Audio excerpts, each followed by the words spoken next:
Leave the house and don't take anything with you. Fine by me. Just stop making life miserable for Sophia and the others. What on earth are these people talking about? But something inside me snapped at that moment. Alright, I'll leave then. Good riddance. That'll get rid of an annoyance. We can finally live happily just a family. With those snide comments from my sister-in-law Catherine and her husband Robert, I packed my bags and left. Why didn't you tell us? Now, the in-laws have finally caught on. But it's too late. Let them suffer. Serves them right. My name is Anna, a 32-year-old office worker. I married my husband Ken 3 years ago. I met Ken through work. He would often come to my workplace for business, and I was drawn to his hard-working attitude. During a casual night out with co-workers, I ran into Ken at a bar and we ended up drinking together.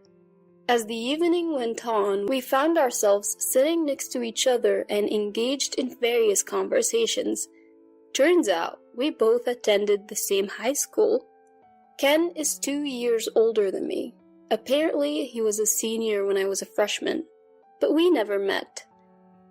Maybe we passed each other in the hallway. That's a funny thought.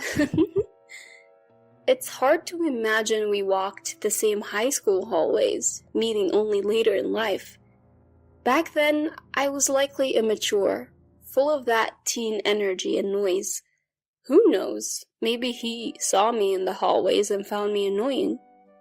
Thinking about it, I'm glad we met after we both matured a bit. That night out was the catalyst for Ken and me growing closer.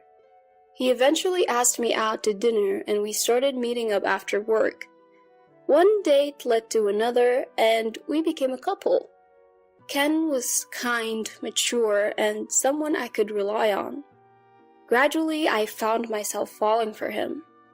Our relationship progressed smoothly, and about a year in, Ken popped the question.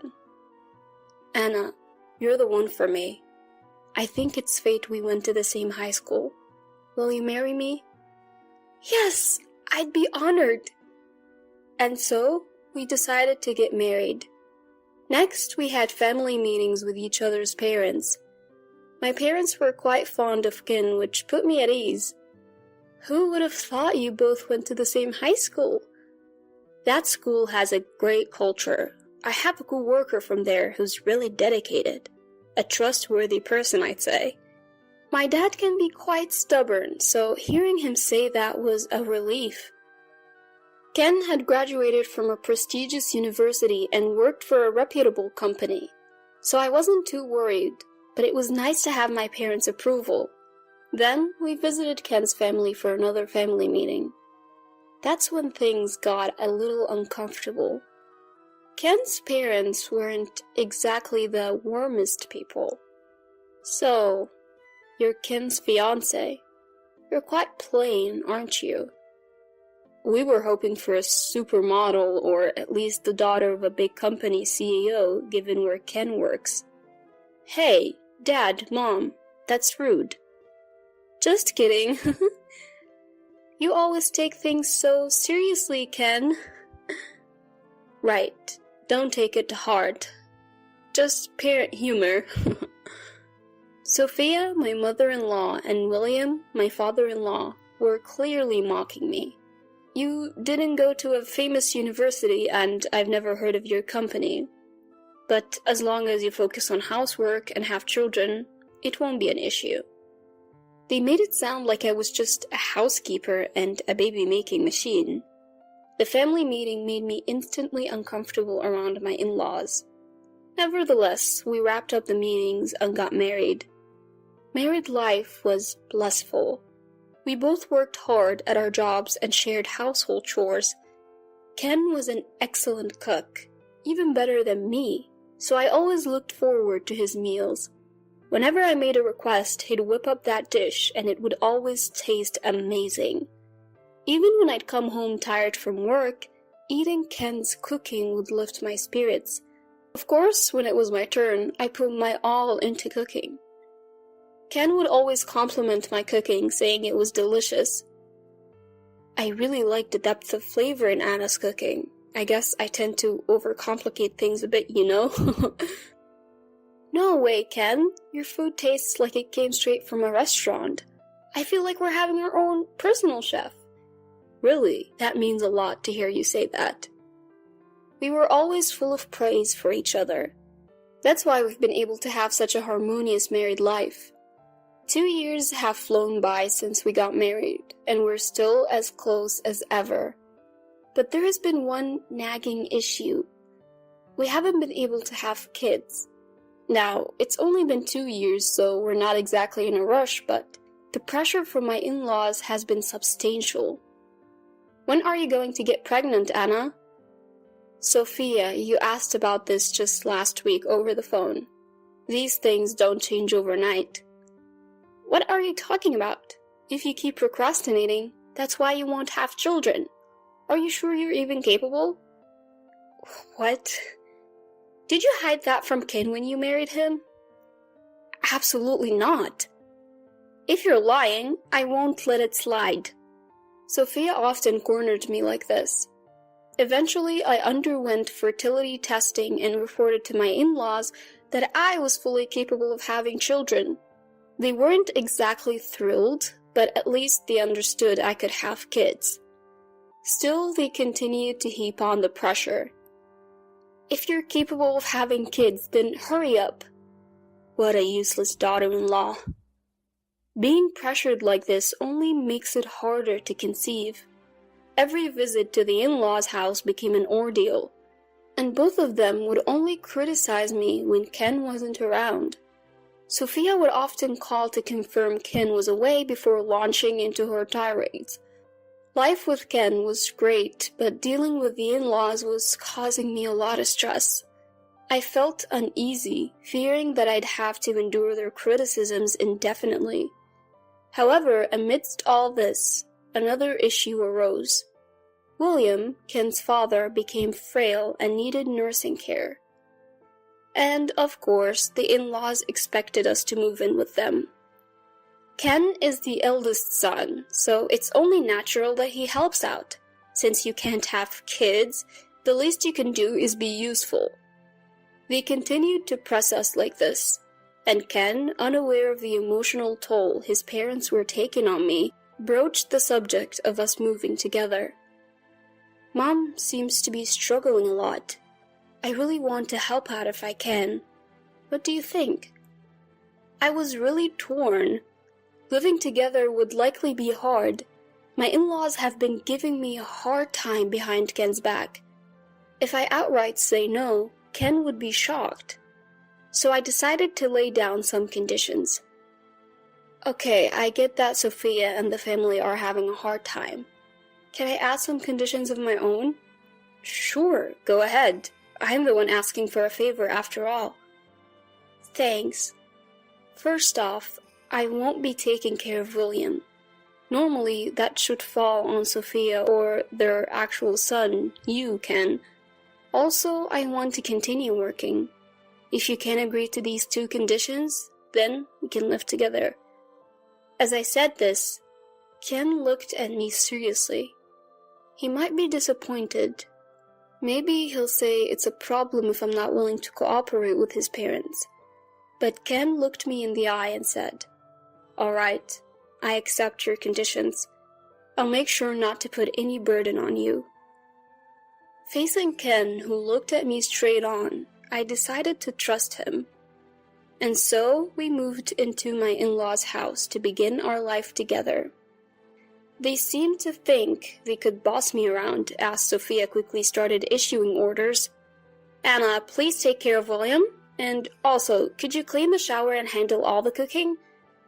Sophia said this as if it were a given, but I trusted Ken, so I stood my ground. I won't be doing any nursing care for William. That's not my role. I'll help out with household chores as much as I can, but not to the extent that it interferes with my job. So don't pile everything on me. Hearing this, Sophia's eyes widened in anger. What? What are you saying, Anna? If you won't do it, then who will? That would be the job of you, Sophia, or Ken. What are you talking about? There's no way I'll let Ken do it. You should do it. Sophia yelled at me, and during dinner she said, It seems Anna doesn't care about us at all. She doesn't even want to help with William's nursing care. All I asked for was a little help in tough times. Sophia tried to make it seem like I was the one at fault. She probably thought Ken would scold me, but Ken said, Well, those were the conditions for living together. Huh? My in-laws were surprised. Ken continued unfazed. When we agreed to live together, Anna and I made a promise. She won't assist with any nursing care and she will continue to work. What? You can't be serious? The in-laws were speechless. Stunned by how things had unfolded, inside I struck a mental victory pose. I regretted not talking to Ken about the harassment from the in-laws sooner. From that moment on, they couldn't boss me around anymore, and they seemed frustrated. For the most part, I lived peacefully without any unreasonable demands. Of course, I still helped with chores and contributed money to the household through Ken. I thought the in-laws would resent me if I gave the money directly. Then William's health started to decline and he needed to be hospitalized.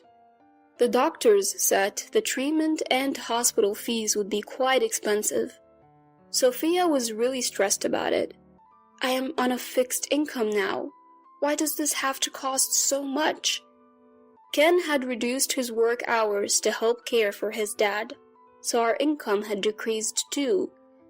Seeing Sophia struggle, I decided to help out financially. I told Ken, Give this to Sophia and say it's from you, offering to cover William's monthly medical bills. Ken initially refused, but he really cares for his parents, so I insisted. Don't be shy, we're married after all, I said. Ken replied, Thank you, this really helps. Grateful for my support. We continued our lives together while William underwent treatment. Then one day, an unexpected visitor arrived. Catherine, my sister-in-law. So, Dad's in the hospital? Tough break. But that means there's an empty room here, right? So we can move in, can't we?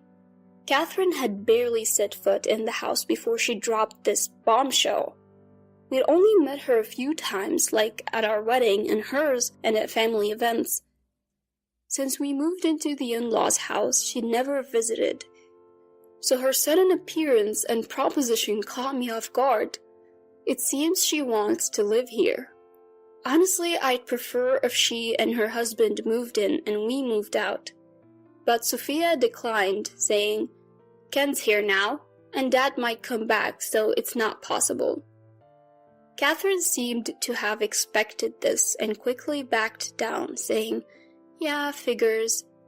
However, she did make it clear that she was ready to move in any time. From that point on, Catherine started visiting the in-laws' house more frequently. Today, I made dinner inspired by what Mom taught me. What do you think? Catherine had been frequently cozying up to Sophia. It seemed like she was eager to replace us in our joint living arrangement. I had an inkling that something was off about Catherine. Could she be hiding something? Around that time, an unexpected event occurred. Ken got into a car accident on his way home from work and passed away. I rushed to the hospital, but it was too late. I was devastated. To lose my beloved partner so soon. I had wanted to make so many more memories with Ken. The in-laws were also grieving over the sudden news of Ken's death. Even after the funeral, I couldn't come to terms with Ken being gone and felt really down. My boss gave me an extended leave, hoping I would recover soon. But being in the in-laws' house, my heart felt no peace. I had paid for William's medical treatment for this month and planned to stay there until I found a new place. I was also a bit worried about Sophia being alone. We might not like each other very much, but we've both lost someone dear. We're both hurting, I thought. But then Sophia trampled all over my good intentions.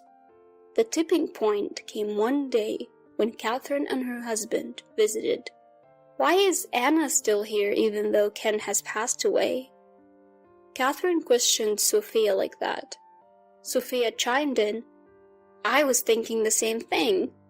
We've been busy with the funeral, but we're not obliged to keep Anna an outsider here.